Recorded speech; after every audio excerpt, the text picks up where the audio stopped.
Welcome back to another episode of From the Trenches. This is the show where myself and my colleague James Boyle, we bring you behind the scenes. And really what we're trying to do is give you a sense of what we're doing here at Plan First Wealth, how we're building this business, both the actual business itself, but also our interactions with our clients and learning as we go ourselves. So without further ado, our first From the Trenches of 2025. Hi, James. Hello, Richard. 2025. Let's get into this. So we start by just talking about what's going on in the economy, the investment world, and it's wobbling. There has been a wobble. That's a technical term. I think we're in the middle of a wobble. I think we're mid wobble. We're mid wobble. What started this? Would you say it might be worth mentioning that we're recording this Tuesday, the 14th of January. There was a job report released last Friday that was quite a bit stronger than expectations. Which the layman might think perfect, economy's humming along, people are working, people are consuming. Well, the market reacted, interest rates rose, stocks fell. You can attribute much of this wobble, I would argue, to traders' expectations for rate cuts in 2025. I was going to say, I think we were wobbling before that because Fed Chair Powell came out and basically said, guys, don't get too excited, fewer rate cuts than you're expecting. Mm-hmm. And the market kind of lost its mind. But do you know what? Good. I know that might sound counterproductive. No, I do not like looking at my firm's AUM, my clients' assets, and my clients' assets, my own assets going down in value. I do not like any of those things. But I also know enough to know that the 2 years of robust returns that we'd had with the economy humming on all cylinders, topped off with a mini little frenzy at the end of the year after the election, frankly.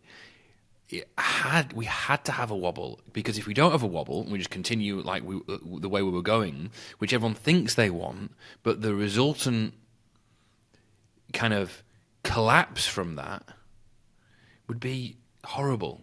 We need to have a breather. We need to stop for a minute and just retrench and I don't know, just get our heads back in the game.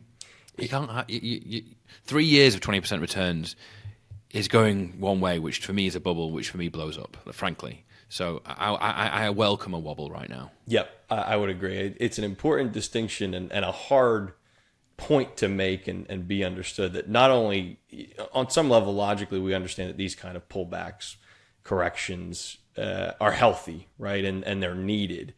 It's one thing to understand that logically and rationally, another thing to accept that as the natural cycle of things. And certainly when we're in a mindset, animal spirits, right? You hear this term thrown around a lot.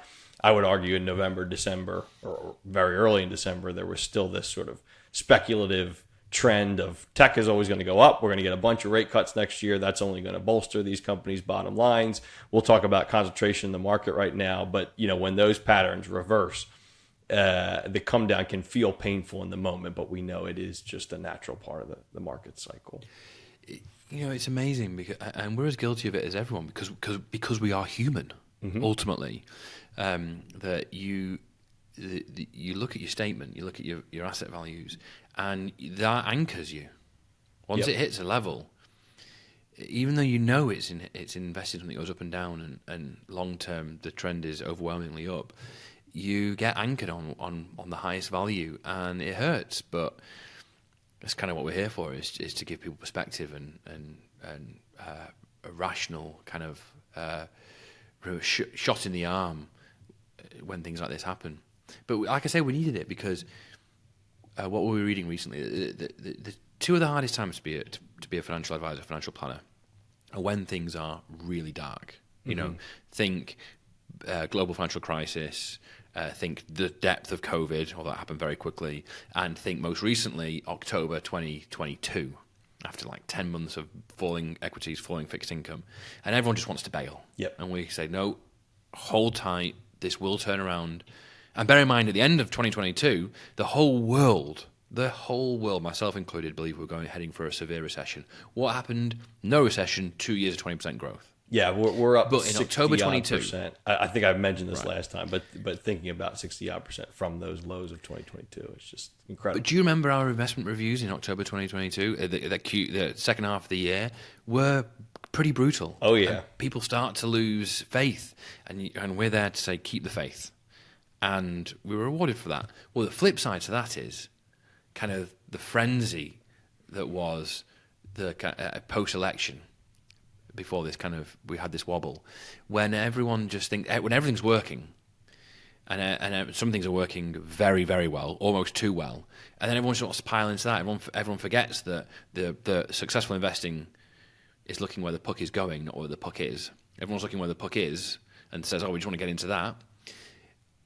When the returns have already been had, and everyone forgets the benefits of diversification, which is to protect yourself from the hiccups, because everyone just thinks everything's working and it will work forever, and we know that's not the case. Performance chasing, you'll hear that term, right? That is a guaranteed way to make sure that you're getting subpar returns, right? Is buying what's hot or what's trendy, or seeing that the tech companies here at the end of the year, the Qs or something, trying to pile in when it's expensive and overvalued. Maybe, right? We don't know how much longer the trends can go, but that in the long term is not going to work for you. That is the definition of buying high and selling low. Diversification is the exact opposite, right? It's a disciplined counter approach to that, to make sure you're not getting caught up in these frenzies and potentially risking, your, in extreme cases, your retirement. Somewhere in my many files accumulated over my now relatively long career, I'm getting older. It's hard to it's hard to disabuse myself of that. Somewhere I have slides, I think from Scottish Widows, that show it's like $1,000 or £1,000 because it's in the UK invested every year. If you'd gone into you invested at the start of the year for the fund that was going to be top the next year. Impossible to do. Mm-hmm. But if you had like the almanac in Back to the Future 2 that could predict the future. If you were able to invest in next year's top performing fund, what would happen to that £1,000?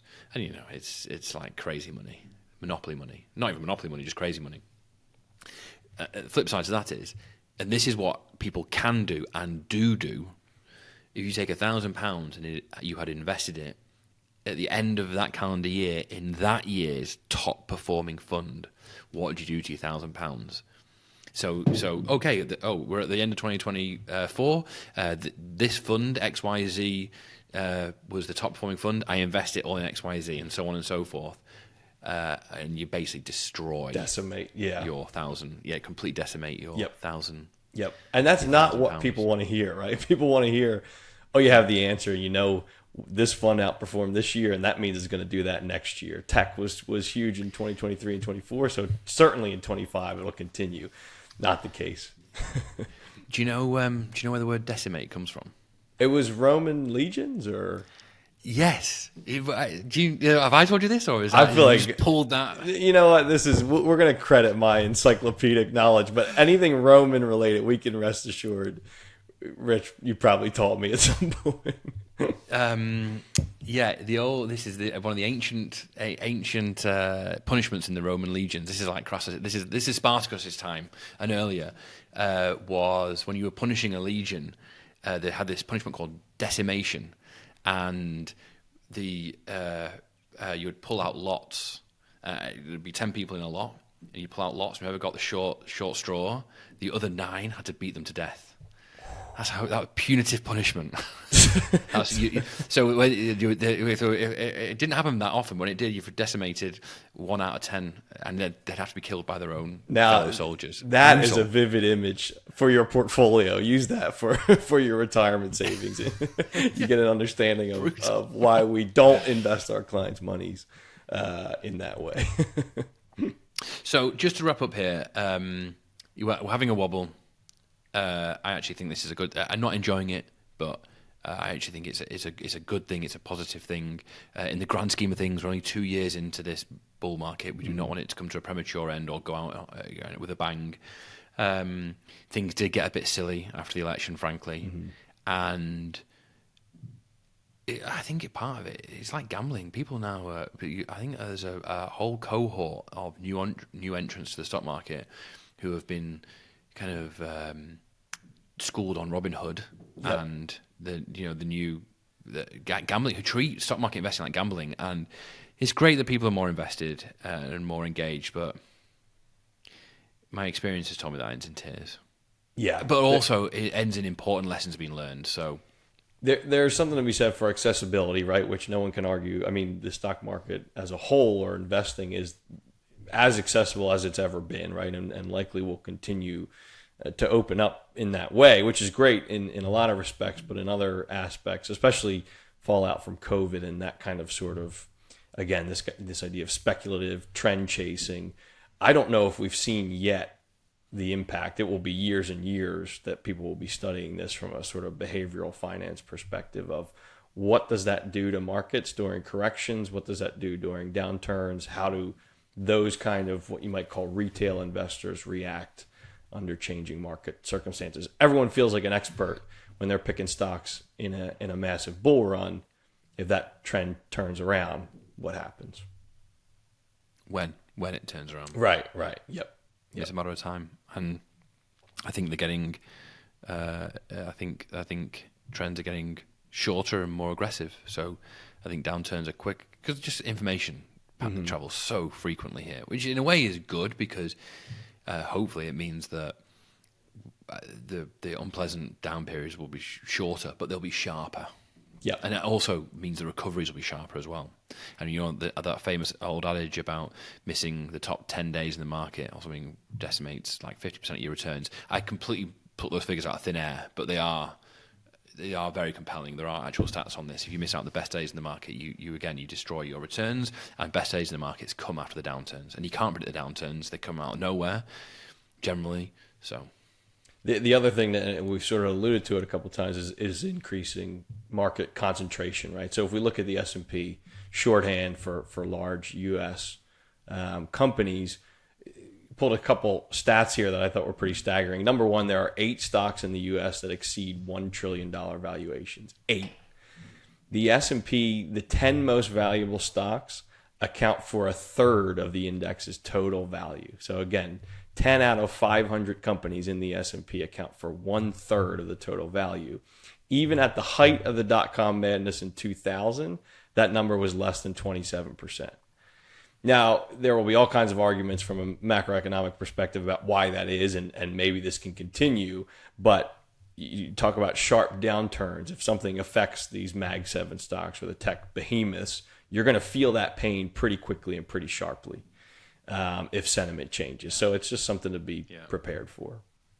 yeah, one of the investments we use, Van Eck Wide Moat, invests in stocks not proportionately to their size. There's 50 holdings, and each one's like 2.5%, and that means that when these mega companies kind of drive all the returns, this fund suffers. But conversely, when the flip side comes off and these mega companies, give up a lot of their returns, this fund does much better. Whatever you think of the US, you're going to be pretty much in awe with the companies it creates. The dollar has gotten a lot stronger too, even in the last year or so. Yeah. So that impacts our clients certainly. Indeed. Let's talk about. So our last episode, I had Ishali on the podcast to come and. I thought with the new year, with tax time upon us, 2024 returns will be being prepared and being submitted soon. I thought it was a good time to get Ishali on the podcast. UK-US cross-border tax advisor. Excellent episode. I'm allowed to say that because I wasn't a part of it, but it really was good. Those are topics, and we'll break them down here, that apply to just about everyone we speak with on a daily basis. And this is no one's fault, but very often these concepts can be misunderstood or just completely overlooked, right? The ideas that people just aren't aware of in the first place they need to be thinking of. So it's a really good episode. I've already sent it out to a few different prospective clients we've been meeting with to get an idea of the things, the landmines that are easy to trip over, unfortunately. And tax reporting is a huge part of that. Everyone trips over, bar a few who do take advice before they arrive here, and the lucky ones who their company will often engage in tax preparation for them. Although even those clients, oftentimes the tax preparation doesn't start until they've been here a year. Mm-hmm. And by then, some of this it's too late for some of this. Mistakes have already been made. PFICs haven't been sold. We'll have a client. Well, we'll have a new prospective client say, "Oh, my company had named Big Four accountancy firm do our tax preparation," and they think that means everything's hunky dory, and hopefully it is. But what they don't realise is they don't have the crack US UK cross border team doing it. They have the outsourced team somewhere else doing it, and we've seen big problems, big PFIC size problems, which tend to be big. And it's sort of even more insidious than someone just being naive to these things, right? Because they feel like, and for all intents and purposes, they should feel comfortable with, X company, X tax advising company handling the returns and thinking they're in good hands and they don't have to worry about it. But very often we see things overlooked and or contradictory information or anything that can cause problems down the line. So it's just this whole podcast is just it's a message on informational reporting, PFICs, getting your ducks in a row, avoiding the landmines that we talk about all the time.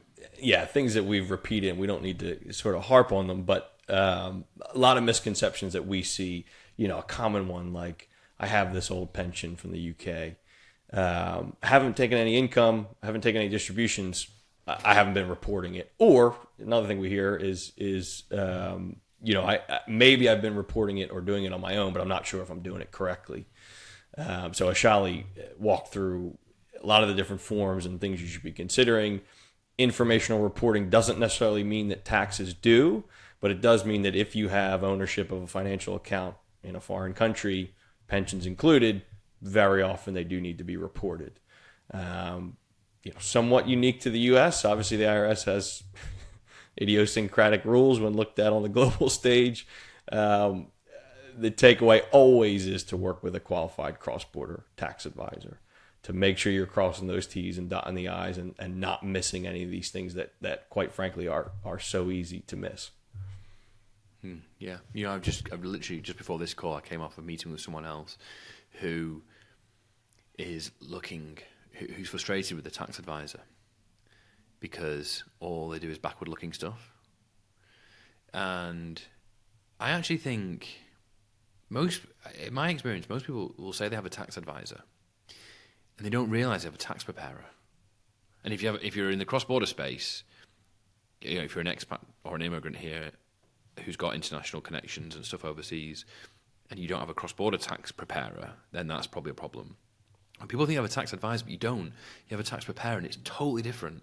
Having someone prepare your taxes for submission who's looking backwards is one thing, but that's backward-looking, whereas a tax advisor, that's forward-looking strategic advice on tax mitigation and compliance, but mainly tax mitigation at that point.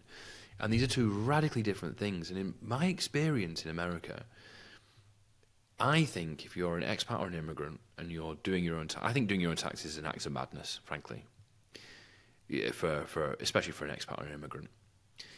Having a local tax preparer with no cross-border experience is also wildly insufficient. Having a tax preparer a cross-border tax preparer is great, but really, the sort of people we work with, what I think they really need is a cross-border tax preparer who can also provide some strategic advice in conjunction with us to get and keep you in compliance and minimize taxes. Now, yes, that's obviously going to be more expensive because you're paying for the backward-looking tax preparation and some forward-looking strategic advice as well. But the idea is here, one, you'll head off any problems, but two, good strategic advice could save you a lot of money in tax in the future, particularly coordinated with your financial advisor. And that's really going to be something I'm exploring this year, is how to get more clients to engage in that and get people saving meaningful amounts of tax over and above what we already do. There's an element too that and I know we've talked about this sort of timeline wise. once you're backwards looking, once you're focused on something that's already happened, I mean, this seems self-obvious, right? But oftentimes people don't appreciate it. Your options at that point are necessarily limited, right? You're restricted to what you can do now to remedy something that's already happened. That restriction obviously doesn't exist if you're looking forward. And there are certain circumstances or situations, scenarios, certainly that we've navigated through, that you have to be forward looking. Exit tax or exiting the U.S., those kind of things, Roth conversion strategies. I mean, things that on the surface might sound like, well, I'll look at that later, or I'll worry about that when I'm making those decisions.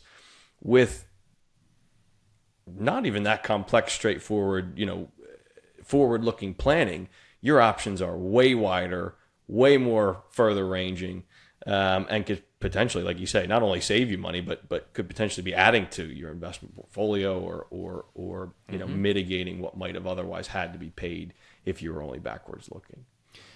Exit is a huge one. If you exit the US without on a green card, without doing prior planning, you can create some enormous trouble for yourself. I'm actually recording a podcast with Virginia this Thursday on that very topic. So excellent. Watch this space. Excellent. Let's talk about web. A win. A huge win. Uh-huh. A welcome win. Unambiguous win, which is rare in this space with all these gray areas. Yes. And they don't. So just to give everyone information on what's going on here, background: windfall elimination provision. For those of you who aren't aware what I'm talking about, essentially, a lot of expatriates here and immigrants had their social security benefits reduced, because they had, or were going to, or were receiving a non-US state pension. So for Brits, that would be the state pension. Obviously, every country has its own version. And if you were in receipt of a UK state pension, a lot of people had their social security benefits cut. And very few people were aware of this. It came as a nasty surprise, an unwelcome surprise. And it's going. It's done. It's passed both houses. The president signed it into law. It's going. And I think it's going to apply as of January 2024, if I'm right. That's the wording in the document. So for anyone curious, and I know we're going to get a lot of questions on this, it was, and I want to make sure I have the right term here, Social Security Fairness Act. If you log on to ssa.gov, they do have a dedicated now URL, and you'll see it in a bright banner sort of when you log in, dedicated to updates for the actual specific implementation of the act itself. So, we're getting a lot of questions about, am I going to get a lump sum? How, are we looking at back pay here? I think the short answer is we don't know specifics yet. I agree with you, Rich, that by the wording of the legislation, it looks like that it will have been effectively repealed as of January 24. So there is this open question of people who had been impacted. Will they get some kind of back pay owed to them? We're certainly going to monitor it, and we'll keep you updated on the podcast as we go here. But like you say, this, somewhat ironically, it wasn't designed to capture expats, right? It wasn't necessarily written to offset foreign pensions. It really was much more focused on domestic workers who were getting quasi government pensions and things like that. But this is a win across the board. I mean, I saw median savings. You know what? Go ahead. I think there was a proposed amendment as well to kind of carve expats out of it. People who have foreign pensions, but it didn't pass. So it nearly didn't happen. We were nearly singled out. And this is one of those topics that for years now we've been getting questions, you longer than me, I'm sure, about.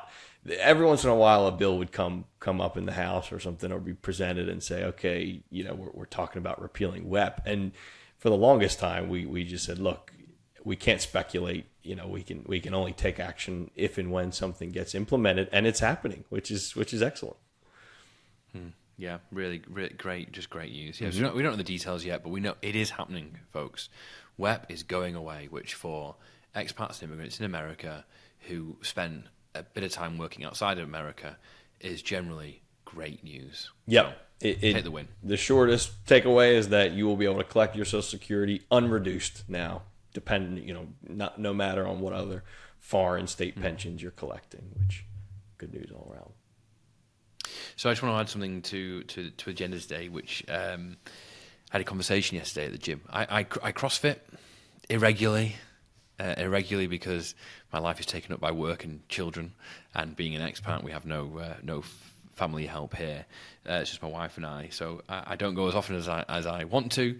And I know CrossFit causes some strong feelings in some people. I'm not a disciple, but I do enjoy it because, you know, I have to book myself in, and if I have to book myself in, I'm more likely to go. And when I go, I don't have to think about what I'm going to do. I get told what I'm going to do, and I get shouted at to work harder. And I'm someone who knows I need these things, these ingredients, to achieve any level of successful outcome. So that's why I do CrossFit. Do you call it the gym or the box? Isn't that CrossFit? I call it the box. You have to, right? You have to. Yeah, of course. And there's this lady there who's absolutely lovely, a fellow Brit. Been here for ages. She's in her early 70s. She's absolutely lovely. She's a wonderful person. And her husband is just retiring. Like, he's literally just retired after 40 odd years. Her husband's American. I think he's a pharmacist. And she says, you do retirement, right? And she starts asking me questions about Medicare and stuff. So I'm going to send her our Medicare podcast and help her sort that stuff out. But then I'm asking, like, she's telling me that her husband has left and has rolled his 401k into an IRA. And I'm asking a few questions, not trying to pry or anything, just trying to get an idea of what's going on here. They're working with someone. Essentially, they're not working with anyone. I've never worked with anyone. Husband manages his own 401k and an IRA and loves it, apparently. You know, she's all in cash. In the early 70s, they're going from like 400 grand a year to 40 grand a year income. Feeling a bit nervous about it. No help. And I'm just amazed that I don't know how people do that. You know, and you imagine embarking on like a 30, 40 odd year retirement with no plan, doing it all yourself, not knowing what you don't know. This lady, lovely, she's 100% in cash. She has no idea what her husband's in, but knows that he loves it. She said something like, "Oh yeah, I think you get 6% a year." And I mentioned that to my guy at the bank. Can I beat that? And he's like, "No way." And I'm just like, "What?" I don't even know what I'm doing. I just came away almost shocked. Like and is it just because we do this day in, day out? So we see what can happen. When a retirement goes awry through lack of planning or bad investment choices or not making no investment choices, whatever the reason may be, because you and I see it day in, day out, what a non-strategic plan without the benefits of, like, not even a financial advisor, just someone impartial with some level of expertise co-piloting with you. We see what happens. That we're now, are we over? Cautious is the wrong word. You know, like, do we over-index how important it is to have help? But I'm just terrified for these people, but I don't have all the facts, James. Right? But like, I don't know how people do it. There will be do-it-yourself investors who hear us talk and say to a hammer every problem's a nail, right? But here's one thing that always strikes me, and I can't speak to this couple or the conversation you had. In my experience, certainly the people who approach us or the people we talk to, even if there is some level of DIYing, right? I'm going to handle this myself. It's something I enjoy. The number of those people who are actually confident in their own ability to carry this out, or confident in the ability to manage obstacles in the way. And sometimes that means if something were to happen to the person who's handling the management, succession planning, quote unquote, right, for family finances, the number or percentage of those people who are confident in their own ability to do so is vanishingly small. And maybe that's why sometimes they come to us looking for information, right, or guidance, and sometimes we can help and sometimes we can't. But it always strikes me as shocking, to your point, that someone who is not fully confident in their ability to do so goes ahead and charges through and plows ahead anyway, which is more common than you might think. Yeah. it's not the case. And I'm sure there are people out there, right, who do it themselves, enjoy it, and are very confident. We don't tend to have those conversations, which makes sense. But there are a lot of people who are sort of doing it on their own and have always done so and figure this will work for retirement too. Let me give you some context. So there's an advisor in the UK, an earlier mentor and friend of mine, fantastic advisor, wonderful human, Paul Taylor, great guy.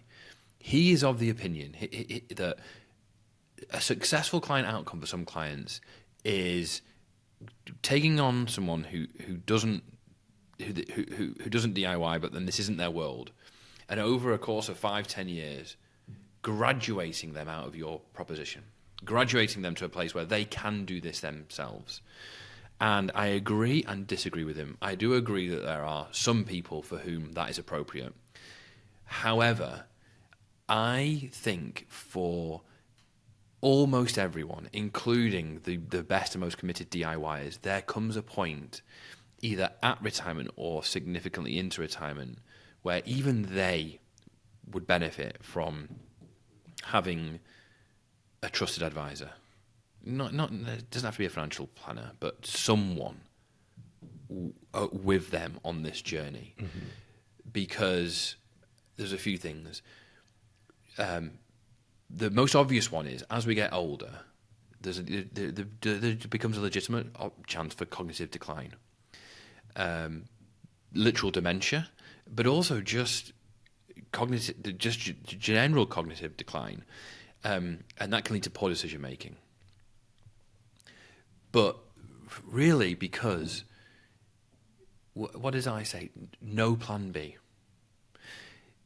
If you're working and you make a mistake, and that mistake costs you wealth, but be it a tax mistake, an investment mistake, whatever it might be, and you're working, there's hopefully probably an opportunity to recover.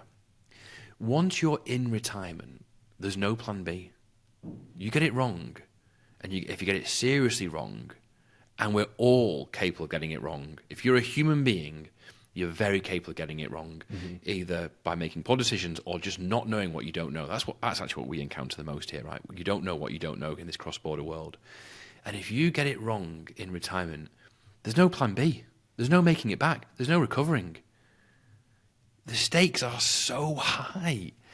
And the idea of doing that without someone on your side terrifies me. It terrifies me as someone who knows what he's doing. Like, I won't go into my retirement without someone on my side because I just value that. And now imagine if it was something I had no clue over, really. I had some I was a DIY investor. I would... maybe it's just my personality. I would just be like terrified. It's I tend to agree. And if we sort of take a step back and look at this retirement, right, but potentially a 30-year retirement, you can look at it as a series of decisions, calls you're going to have to make, right, and probably countless calls, right, and you can be supremely confident that you're going to be right and right and right and right and right until you're not. And the unfortunate thing is, in the industry we're in and in the work we do, all it takes is one misstep, right? To your point, with no plan B behind you, that all of those right decisions come to nothing because at the end, you know, whatever it may be, you sold out at the wrong time or like you said, you declined to the point where you weren't able to make sound decisions. It can happen to anyone. And not having someone in your corner, I agree, is certainly not the approach I would take. Just imagine like not having that person who can hopefully help you avert some of disasters. Imagine doing it without a plan. Mm-hmm. Imagine doing it with no financial plan, no investment plan, no income plan. Imagine having all the assets in your assets, your wife's assets in cash. We've got work to do, James. We've got work to do still. We're here for any of those. Anyone listening, that sounds like you. And just one other point there. It usually, in my experience, it tends to be one person in the partner who handles everything, which, as you know, is a recipe for disaster. Because sadly, we sometimes then get the case where the remaining, if something does happen, or if it doesn't have to be death, but could be separation or cognitive decline, someone is there in the unfortunate position of having to pick up the pieces and say, I haven't paid attention to this for 40 years plus. I am completely in the woods right now and I need help. Now, sometimes we can help, sometimes we can't, but it's not good when that entire burden rests on one person, that if something goes wrong. No. So, okay, so we've got work to do. Got people to help. We're here. Just trying to share the podcast. Yeah. Right. So should we wrap up here with pick and mix? Pick and mix. Let's do it. 2025. You go first.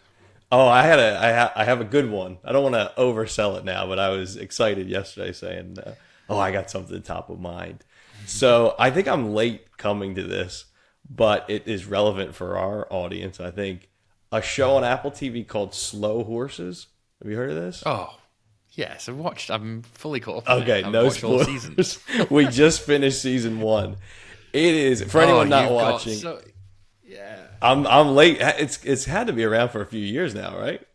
Yeah. Because I think it's. I mean, is it 3 or 4 seasons? I think it's 4 seasons. Okay, We've watched all 4. We just finished 1, and I think they turned them around pretty rapidly. I just saw that they're renewed for another couple. And it's a British series, so there's not 35 episodes in each season. It's like 6 or 7, which is good.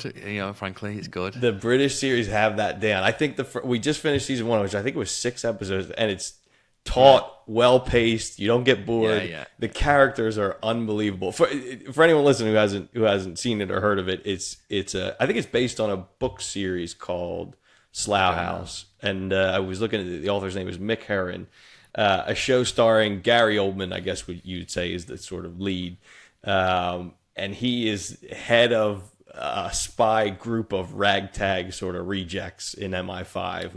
A reject part of MI5. Yes, yeah. And he leads this sort of colorful cast of characters. It's the type of show that you watch an episode and a half and you're like, I'm fully into this. I'm committed. Gary Oldman is putting on a masterclass. Very funny, too. Extremely funny show. So that would be my pick and mix. You know the main guy, the young guy? Yeah. If you heard him talk in real life, he's Scottish. Really? He's got a thick Scottish accent. Yeah, and you're just like, wait, what? And what is he? So I always joke that I'm bad at the regionalisms. What would you call his accent in the show? London, like, I don't know what, just regular kind of like home counties, posh. Not too posh, but like, well-spoken British. One that wouldn't sort of stand out, I guess. Yeah. No, yeah. But you peg it as like a night, it's not like a regional, like a northern accent like some people say I have. Right. But,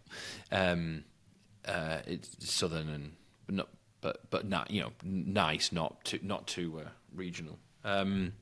But yeah, you hear him talk with the Scottish brogue. I'll have to listen. Gary Oldman too. He's like a chameleon, right? I mean, he could just disappear into these roles. He's just one of the best. He's a top actor, isn't he? Yeah. I'm coming to I'm still reading The Power Broker. I know I have his books, but my life is very small right now. People need to understand podcasts and books is all I really have. It's a massacre. It's a hell of a book. I gotta read that. It is a I don't even know what the word is. It is a masterclass in one man's genius. It is the danger of where genius meets arrogance and power. Robert Moses was undoubtedly a genius. One of the most clever, intelligent, able people on the planet and hardworking. But he was supremely arrogant. And then when he secured power for himself, he misused it. It wasn't open, and New York is paying for it to this day. I learned so much about New York history and the regional history, Long Island history. It's fascinating stuff. And a lot of the mass transit problems that we have today are thanks to Robert Moses. It really is a staggeringly good book. It makes me want to go and read this guy's other books on Lyndon Johnson, but the in-depth reporting is staggering. Do you get the sense that, I don't know if I can ask this without having read it, but that he would have wound up with that kind of obsessive grasping for power what I'm asking is chicken or the egg. Was his sort of personality always going to wind up in that place, or do you think having reached that level, so. it corrupts? No, he went for that. Yeah, no, he went for that. Yeah, he went for it. Because you start, you'd like he's doing so much good stuff. You're like, well, maybe this is just the price of. No, you can't build stuff in a major city and its suburbs without.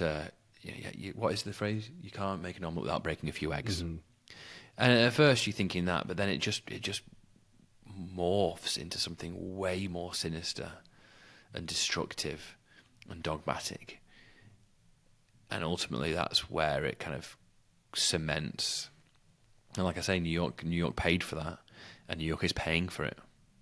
Yeah, I have to check this out. One of the things that you do next time we're in the city, when you can start looking at things and pointing to things and say, "Oh, I remember reading about that in the book, and this is what that comes from." That kind of connection to the real world is really cool. I can only go to New York once a year now. It's so unbearably expensive. It really is. I was shocked. I think we mentioned it last time, but I was thinking of New York, 2017 prices last time I was living there, and things have gotten more expensive. It is unbelievably expensive. I still haven't got my head around it. Yeah. But we had a great time. We did. Yeah. Good talking with you, mate. See you soon. See you soon. Thanks, everyone.